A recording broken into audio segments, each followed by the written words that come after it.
Bonjour, prêt pour votre quart d'heure agricole, le podcast de Ternet et WebAgri? Aux 15 nouvelles minutes d'infos sur vos cultures, l'élevage, les marchés, la météo. Ce 10e épisode est rendu possible grâce aux huiles Vidol, la marque de lubrifiant pour vos engins agricoles, disponible en promo jusqu'au 30 avril. Retrouvez plus d'informations sur le site vidol-france.fr. Le quart d'heure agricole. Le podcast qui vous donne une bonne excuse pour être en retard.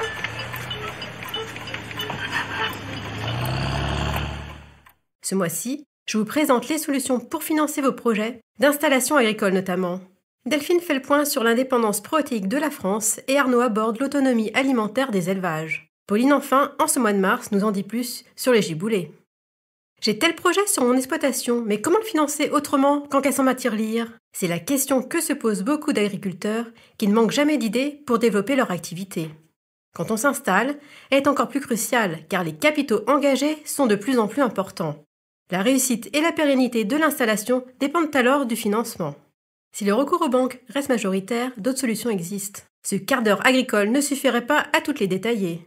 Je vous propose donc d'en passer certaines en revue, puis, pour plus d'informations, de consulter les articles qui y sont consacrés sur Ternet et WebAgri.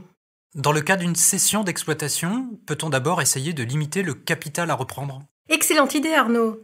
Pensez par exemple à l'allocation de cheptel. Ce sont en général des vaches prêtes à véler, mises à disposition 10 ans avec ou sans option d'achat. Cela permet d'augmenter rapidement le troupeau sans investir. Renseignez-vous auprès d'entreprises spécialisées comme Gestel ou Cogestion. Vous pouvez aussi déléguer l'élevage et génisses pour réduire les investissements en équipement. Et par la même occasion, le temps de travail. Sachez que des services, comme Déleg-Génis de Synovia ou d'Ellipse, peuvent vous accompagner. Si vous n'êtes pas éleveur, il y a le crédit bail ou le leasing pour le matériel, mis à disposition contre un loyer avec option d'achat à la fin. À défaut, une reprise progressive du capital est-elle possible? Tout à fait, via une phase de salariat notamment. Le salarié capitalise une part de son salaire dans sa future ferme. Autre intérêt, la transmission progressive au repreneur des savoir-faire de l'exploitant en place. Celui-ci peut également lui louer une partie du capital pour lui permettre un achat progressif. C'est ce qu'on appelle le pré-vendeur. Le partage des risques est certes avantageux, mais la dépendance vis-à-vis du cédant peut poser souci. À noter, le prêt familial à taux zéro rentre dans cette catégorie. Et côté financement proprement dit, vers quoi je peux me tourner alors? Arnaud, connais-tu le financement participatif? Il s'agit d'un don sans ou avec contrepartie, comme des produits ou des visites de ferme, d'un prêt avec ou sans intérêt, ou encore d'un investissement en capital. Tout ceci entre individus sur une plateforme internet. Dans le secteur agricole, elles sont de plus en plus nombreuses. Mimosa, Bluebees, Agriland, KissKissBankBank. Ainsi, les risques sont partagés, pas besoin de garantie ni de caution, mais les sommes restent malgré tout réduites. Et les projets soutenus, fortement liés aux attentes sociétales vis-à-vis de l'agriculture. Et sinon? Tu as aussi les prêts d'honneur, auprès de partenaires bancaires ou non, tels que les collectivités territoriales. Les atouts? Taux d'intérêt zéro et absence de garantie. C'est adapté pour le matériel, le cheptel, les stocks, la trésorerie. Citons ensuite le prêt de carrière pour étaler les investissements lourds jusqu'à l'arrêt de l'activité et le prêt in fine, où le capital est remboursé à échéance, mais les intérêts sur toute sa durée. Et une fois mon projet concrétisé, comment je peux le sécuriser? Avec des prêts flexibles ou modulables. Tu peux ajuster tes mensualités en fonction de tes rentrées d'argent, donc de la conjoncture plus ou moins favorable.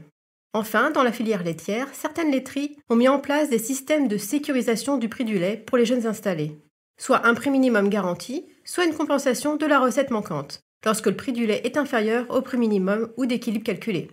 À la clé, plus de visibilité et une meilleure résistance aux crises. L'ensemble de ces outils ont été analysés dans une étude de l'IDEL, France Agrimaire et du CNIEL, comme plusieurs dispositifs utilisés dans d'autres secteurs ou pays, et qui pourraient, qui sait, être transposés en France avec quelques adaptations. À suivre donc. Delphine, dis-moi, on parle beaucoup des protéines végétales ces derniers temps, et de la volonté d'atteindre l'autonomie. Mais la France est-elle vraiment si dépendante aux protéines végétales importées? Alors si l'on inclut l'ensemble des sources de protéines destinées aux animaux, y compris l'herbe et les fourrages, la France est plutôt bonne élève, avec une autonomie de 77%. Cependant, le déficit s'avère plus élevé si on se concentre sur les matières riches en protéines, notamment le colza, le soja, les protéagineux, qui ont des taux de protéines supérieurs à 15%. Pour ces protéines, la France n'est autonome qu'à un peu plus de 50%. Un taux qui reste quand même bon si on le compare à la moyenne européenne, puisque l'UE importe près de 90% de ses protéines végétales. En 2018, ce sont 3 millions de tonnes de tourteaux de soja qui ont été importés dans l'Hexagone. Malgré quelques 400 000 tonnes de graines de soja cultivées en France, près de 600 000 proviennent des pays tiers, notamment du Brésil, des États-Unis et d'Argentine. Si je comprends bien, la filière française n'est donc pas capable de fournir la demande intérieure? C'est-à-dire que pendant de nombreuses années, la majorité des acteurs de l'amont à l'aval ont montré un intérêt limité pour investir dans les filières de légumineuses. Cette situation trouve en grande partie son origine dans les négociations commerciales des années 50 et 60, et notamment dans les accords de Dillon. En échange des mesures protectionnistes instaurées dans le cadre de la PAC, les Européens ont accepté de laisser entrer sur leur territoire les légumineuses, dont le soja, à droit de douane nul, ce qui a permis à des pays tiers de développer leur production et d'être aujourd'hui plus compétitifs que les Européens. D'accord, mais au final, en quoi est-ce vraiment problématique? Eh bien, les importations de protéines végétales sont à l'origine, dans les pays d'Amérique latine, d'une destruction importante de la forêt amazonienne pour mettre en place les cultures, ce qui entraîne une perte de biodiversité souvent irréversible. L'impact négatif sur l'environnement est ensuite renforcé par le transport de ces protéines à l'autre bout de la planète. Et enfin, le cahier des charges de ces productions s'avère souvent moins contraignant qu'au sein de l'Union européenne. Par ailleurs, d'un point de vue agronomique, une production relocalisée en France aurait un certain nombre d'avantages. Réduire l'épandage d'engrais minéraux, rediversifier les systèmes de culture pour limiter l'usage des phytosanitaires, augmenter le carbone organique des sols, et parallèlement, une production française serait en cohérence avec le programme national Nutrition Santé, tout en ayant des bénéfices en matière de création d'emplois. Mais alors, comment faire concrètement pour augmenter l'indépendance protéique de notre pays? Dans le cadre du plan de relance, un nouveau plan protéines a été mis en place début 2021. Doté de 100 millions d'euros, il vise 3 objectifs. Augmenter de 40% la surface de production de légumineuses sur 3 ans, améliorer l'autonomie alimentaire des élevages et soutenir la recherche et le développement. Le gouvernement souhaite atteindre un doublement des surfaces dédiées à la production de protéines végétales en France d'ici 10 ans, ce qui représenterait 2 millions d'hectares et 8% de la SAU. Signe d'une forte attente de la part de la profession, certaines enveloppes ont été dépensées en quelques jours seulement. C'est le cas de l'aide aux investissements en matériel, qui a dû être réabondée, notamment sur la partie autonomie alimentaire des élevages. La France sera donc bientôt autonome en protéines? Selon une étude de l'IDRI, l'Institut du développement durable et des relations internationales, ces mesures risquent d'être insuffisantes face aux défis de l'indépendance protéique. Il faudrait, selon cet institut, accompagner ces financements de mesures d'organisation des marchés pour, au moins temporairement, protéger les filières françaises de la concurrence internationale et ainsi permettre leur développement. Des mesures incitatives aux investissements privés des acteurs des filières, telles que des mesures fiscales ou des aides spécifiques dans la PAC, devraient également être activées pour favoriser un environnement de marché stable et dans lequel les acteurs économiques seront convaincus qu'ils peuvent être compétitifs. Je te remercie Delphine d'avoir répondu avec tant de précision à mes questions. Arnaud, c'est ton tour. Sur le sujet de l'autonomie, mais cette fois de l'alimentation des élevages, c'est ça? Oui Céline, sous cet angle-là, rappelons d'abord que l'autonomie alimentaire des élevages se mesure avec 3 indicateurs. L'autonomie massique, qui évalue la quantité d'aliments, l'autonomie protéique, qui mesure leur valeur protéique, et l'autonomie énergétique, qui mesure donc leur valeur énergétique. Rappelons ensuite que les élevages laitiers et allaitants ont un niveau d'autonomie, certes variable, mais globalement élevé en France. 88% d'autonomie massique, 77% d'autonomie protéique et 87% d'autonomie énergétique. Pourquoi sont-ils si élevés? Eh bien parce qu'à l'inverse d'un modèle à l'américaine où les troupeaux sont en feedlot, l'élevage français est très relié au sol avec une bonne dose de pâturage. Ces chiffres sont plutôt rassurants, mais existe-t-il des pistes pour améliorer cette autonomie? J'y viens Céline, car il faut aussi se poser une question centrale pour un éleveur. Est-ce plus économique de conduire son élevage de manière plus autonome? Premier exemple, Arvalis, l'Institut du végétal, a simulé l'impact de l'introduction de la luzerne dans une ferme type de polyculture élevage des Pays de la Loire et a regardé ce que cela donnait sur 7 ans. Dans cet exemple, la luzerne vient remplacer partiellement le maïs en silage dans l'assolement, mais aussi une partie des concentrés achetés. Et pour compenser le déficit énergétique que présente la luzerne, l'agriculteur garde davantage de blé pour l'autoconsommation. Dans ce schéma, l'autonomie s'améliore. On passe de 40 à 61% pour la matière sèche et de 15 à 30% pour la matière azotée totale. Mais ça ne s'accompagne pas forcément d'un résultat économique nettement supérieur. Le revenu disponible moyen augmente seulement de 1,3%. En fait, l'intérêt de faire de la luzerne est plus fort si le producteur parvient à obtenir un rendement au moins égal à celui du maïs fourrage, si ce n'est plus élevé. Et surtout, il faut regarder le ratio entre le prix des concentrés protéiques, que l'éleveur n'achète plus, et le prix du blé qu'il ne vend plus. Plus ce ratio est élevé, plus cette autonomie par la luzerne sera rentable. Mais ce ratio, l'éleveur ne le maîtrise pas. Bon ok, mais j'imagine qu'il y a d'autres moyens. Oui, il y a d'autres pistes. La production de protéagineux sur la ferme permet de remplacer tout ou partie du tourteau de soja acheté. Mais en Vendée, par exemple, Antoine Biteau, l'un des associés du GAEC Les Rocs, en production laitière biologique, cherchait à améliorer la performance de la ration hivernale du troupeau. On avait remarqué parmi nos adhérents qu'il y en avait très peu qui étaient complètement autonomes sur la protéine et surtout sur les périodes de ration hivernale. Donc en fait, techniquement, dans nos rations l'hiver,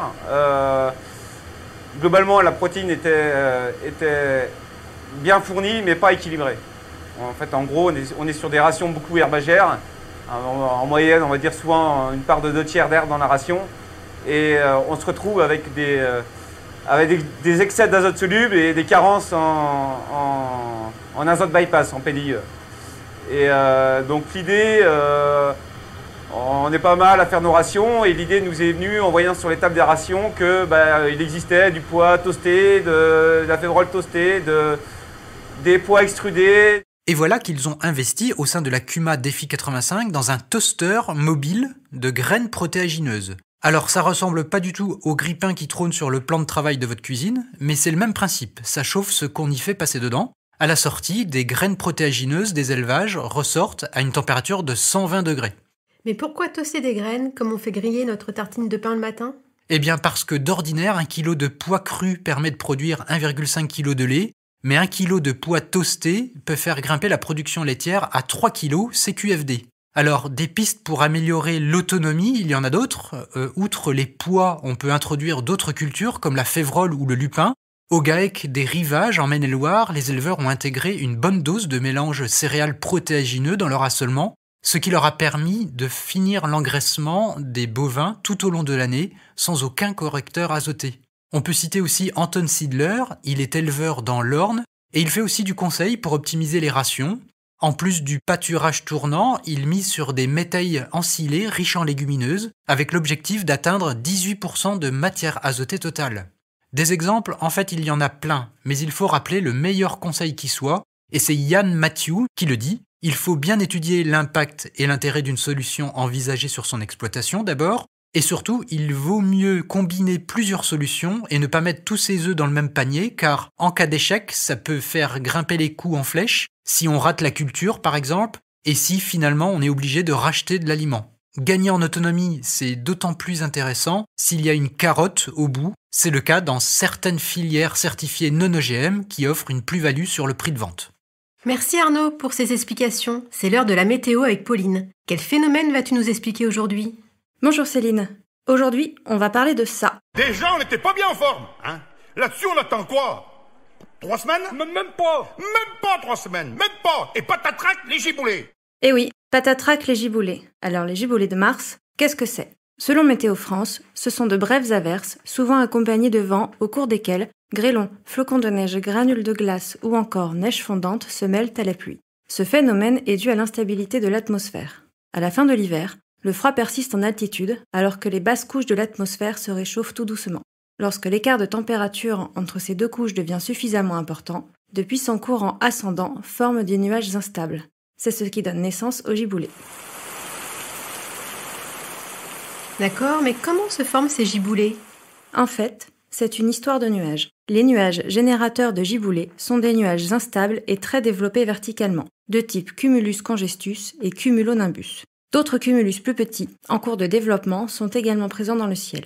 On peut les observer lors des accalmies entre les averses. Ce sont eux qui nous donnent l'impression de chaos et d'incertitude. Météo France explique que les averses, et plus particulièrement les giboulées, se manifestent par une variation rapide et brutale de l'intensité et de la nature des précipitations. Les nuages responsables de ces giboulées sont le siège de puissants courants ascendants qui favorisent le grossissement des cristaux de glace et permettent le développement du grésil ou de la grêle. L'air étant très froid en altitude, lorsque les précipitations se déclenchent, la température chute brutalement au niveau du sol. Et si cette baisse est suffisamment importante, la neige peut même remplacer la pluie. Du coup, à quelle période de l'année peut-on voir apparaître les giboulées ? Généralement entre février et avril, d'où l'expression « les giboulées de mars ». C'est aussi possible au mois de mai, mais c'est plus rare. Les giboulées surviennent principalement dans la journée, quand le soleil accentue le réchauffement des basses couches. Quelles sont les régions de France les plus touchées ? C'est une bonne question. Pour le savoir, les climatologues observent les jours de grêle, puisque c'est un phénomène rare et très localisé. Selon Météo France, les façades maritimes, la Manche, l'Atlantique et la Corse, sont les plus exposées. Les régions situées au nord de la Loire et plus particulièrement le nord-ouest sont également très touchées. Le Massif central et les Alpes connaissent aussi un certain nombre de jours de grêle. En revanche, le sud et les régions méditerranéennes sont très rarement touchées. En conclusion, même si les giboulées sont une étape pénible à passer, elles sont annonciatrices de jours meilleurs et d'une météo plus agréable. En d'autres termes, fini l'hiver, bonjour le printemps. Merci Pauline pour cette bonne nouvelle. Remercions également Delphine et Arnaud, comme vous, qui nous suivez chaque mois. Je vous donne rendez-vous au printemps donc, pour la prochaine émission. Si vous ne l'êtes pas encore, abonnez-vous.